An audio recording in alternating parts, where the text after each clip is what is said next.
We are the youths of the bank of river Brahmaputra, no fear to die. These thrilling lines of Jyoti Prasad Agarwal roused a sense of patriotism immensely among the youths of Brahmaputra Valley during freedom struggle.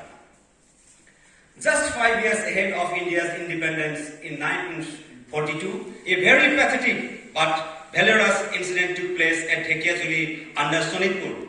Then it was known as Daram district, now it is Sonitpur. The Dhekiajuli is inside Sonitpur district now.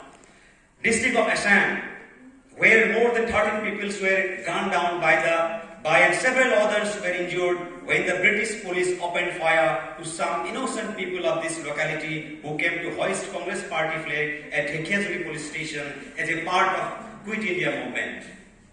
At a special session of the All India Congress Committee held at Bombay on 7th and 8th August 1942, the historic Quit India resolution was adopted. In the early hours of August 9, all the Congress leaders were arrested and Congress was declared as illegal body. In Assam, also all leaders were put in jail. Senior leaders like Vijay Chandra Bhagawati, Mohikanta Das, Kamakhya Prasad Tripathi were arrested and sent to jail between August 9 and 11. Shankar Barua, Bimala Prasad Soliha, Jyoti Prasad Agarwal, Braja Sharma, Mahendra Mohan Chaudhary, Mahendra Hazarika, etc. are the few leaders who somehow hid themselves to get rid of the arrest and led the movement everywhere in Assam. On the way back from Bombay, Gopinath Bordoloi and Siddhinath Sharma were arrested at Dhubri. After the arrest of all the prominent leaders of the Provincial Congress Committee, the grassroots workers had to lead the movement themselves. They voluntarily came out from their houses and took responsibility of the movement happily. The people of Assam responded vigorously to the clarion call, do or die, of Mahatma Gandhi, and member of Shanti Sena of Dhekiajuli played pivotal role in executing the District Congress Committee's decision to hoist Swaraj flag at Dhekiajuli police station. On that day, lots of Congress workers from surrounding areas of Dhekiajuli assembled together to give supreme sacrifice for the sake of motherland. But no mention of this story is found anywhere in history, and nor the Congress leadership seemed to be enthusiastic enough to get it recorded and published. Although Congress organization was its branches and allied associations were declared illegal and unlawful by the government, few Congress leaders like Jyoti Prasad Agarwal, Gohan Chandra Goswami went underground and carried out sabotage activities at various places. Their main intention was to interrupt the war supplies and to dislocate the administration. The whole Congress movement was directed by Hemchandra Barua from its sickbed at Guwahati. In Dorong, the Shanti Sena organization was formed and was entrusted to keep peace and order in rural areas. Similarly, underground leadership formed the Mrityu Bahini, Death Squad, for sabotage activities. Suddenly, the village panchayats were made more active in rural areas, and few of them had even tried to run parallel government too. Holding of big meetings, processions, unfurling of Congress flag on police stations, court buildings and other government buildings were the common features of the movement. Though Assam was incorporated into British domination a little later than that of rest part of the country, but the people of Assam were against British domination from the very beginning. The Treaty of Yantabu 1826 was an important event in the history of Assam as it led Assam to pass into the hands of British. In 1828, a group of Assamese nobles revolted against the British in order to install Gomdhar Kumar as the Ahom king, but the attempt was foiled. The second attempt of that kind was made by Gadadhar Singha, a relative of former Ahom king Jogeshwar Singha, but it was also made with failure. The third attempt was made in 1830 under the leadership of Dhananjay Borgohain, Jioram Dulia Borua, Pioli Borphokon and others. They were suppressed and their wives were also arrested by the British. The involvement of Dhekiajuli in Indian freedom struggle goes back to 1921 when a few students came from Tezpur to Dhekiajuli to spread the message of non-cooperation and constituted a Congress committee at Dhekiajuli. The organizational activities of Dhekiajuli in this area took place in the first phase at Borgaon Hotra. A camp of Congress workers was accused by the Loknath Goswami, the Hotradhikar of Borgaon Hotra, and thus began the activities of Congress organizational walks and propagandas. Goswami played a very crucial role in propagating the message of freedom during non-cooperation movement in 1921. But he was taken to custody and sentenced to 6 months imprisonment and a fine of 500 rupees. But this could not deter the patriotic people of this area from their objectives. Arjun Ghatwar, a member of Dibru Daram Tea State, was put into jail for propagating Mahatma's philosophy. The responsibility of running the movement in Daram district was vested upon Amyo Kumar Das, Pushpalata Das, Mahadev Sharma, Gahan Chandra Goswami, and few others. These leaders drew up a detailed program specially of Daram district to make the Quit India movement a successful one. Accordingly, they decided to hoist Congress party flag in different police stations of Daram district, and among them, the Dhekiajuli police station was a prominent one. On 15th of September 1942, 19 primary units of Congress committee sat together in a number of Borgaon village and unanimously adopted a strategy how to achieve their goal. Programs of 20th September were finalized, and accordingly, Kamalakanta Das was selected as the leader of the team. Haridhar Das and Bapuram Gogoi were selected as deputy leaders respectively. Death squad and protection squad were also formed in the meeting. When the meeting asked who would be at the front of the procession to hoist the flag, Manbarnath immediately stood up and requested to give him the opportunity to be in the front of the procession. Early in the morning of 20th of September 1942, the enthusiastic people of the locality, with a hope to make their motherland free from British rule, came out with flags, banners, placards, etc.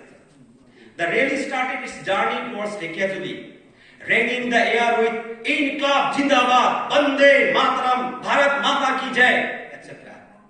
More than 30 Gorkha volunteers of Sevadal had also joined the rally, holding their kukris around their waist. But Nayak Haridhar Das made them put off their kukris, as because they had to follow the principle of non-violence. When Manbarnath reached the front gate of the police station, holding a flag on the top of a high bamboo pole, the office in charge, Mohidhar Bora, came out and asked Kamalakanta Das to quit. In the judgment of King's Emperor versus Kamalakanta Das and others, this part of the proceeding has been described in this way. I quote, accused Kamalakanta ordered the mob to attack and arrest the police and took charge of the Thana. The crowd attacked and injured the unarmed constables.